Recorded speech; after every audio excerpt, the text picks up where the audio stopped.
آج کی اس ویڈیو میں ہم آپ کو بتانا چاہ رہے ہیں ڈرامہ سیریز سکون کی آنے والی قسط کے بارے میں، جس میں ہم نے دیکھا کہ آئینہ رضا کی خاطر اپنا گھر چھوڑ کے اس کے پاس چلی آئے گی، لیکن رضا جیسے ہی آئینہ کو دیکھتا ہے وہ اپنے باپ کے سامنے صاف انکار کر دیتا ہے کہ میں نے اس کو نہیں بلایا، یہ خود ہی آئی ہے۔ تو اس سے آئینہ بہت زیادہ اپنی تذلیل محسوس کرے گی۔ وہ کہے گی کہ میں تمہارے کہنے پہ ہی تو آئی ہوں، لیکن رضا اسے اپنے گھر والوں کے سامنے اپنانے سے انکار کر دے گا، بلکہ وہ تو اپنے باپ سے کہے گا تو میں تو اس لڑکے کو جانتا ہی نہیں ہوں، مجھے نہیں پتا یہ کون ہے۔ دان بھی رضا کا یہ روپ دیکھ کے پریشان ہو جائے گا اور بہت ہی حیران نظروں سے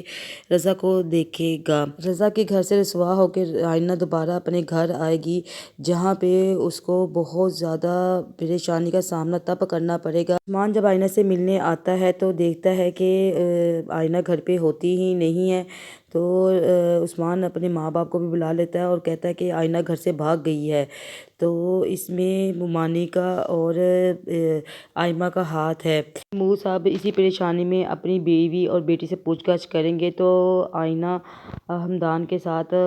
گھر چلی آئے گی۔ محمود صاحب جب آئینہ کو ہمدان کے ساتھ دیکھیں گے تو وہ سمجھیں گے کہ یہ ہمدان کے ساتھ بھاگ گئی تھی، اس لیے وہ اسے قبول نہیں کریں گے۔ وہ کہیں گے کہ میں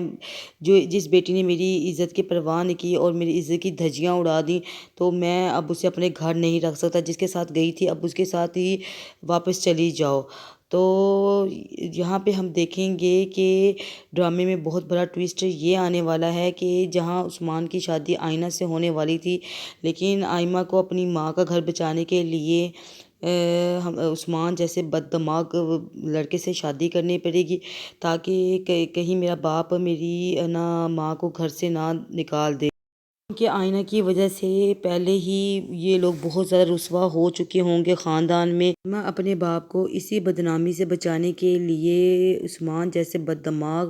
لڑکے سے شادی کر لے گی، ایسے شخص سے وہ شادی کرے گی جس سے وہ اپنی بہن کو بچانا چاہتی تھی۔ وہ چاہتی تھی کبھی بھی میری بہن کی شادی اس سے نہ ہو، اسی لیے اس نے آئینہ کو بھگانے میں اس کی مدد کی، لیکن یہ مدد اس کو بہت زیادہ مہنگی پڑ جائے گی، یہ اس نے کبھی سوچا بھی نہیں تھا۔ آئینہ کا بھی اس میں کیا قصور، کیونکہ جس شخص سے وہ اتنی محبت کرنے لگی تھی اور اسی کو اپنا سہارا سمجھنے لگی تھی، اسی نے اپنے باپ کے سامنے اس کو پہچاننے سے بھی انکار کر دیا۔ تو اب ہم اس سکون کی آنے والی قسطوں میں دیکھیں گے کہ ہمدان کیا سہارا بن پائے گا آئینہ کا۔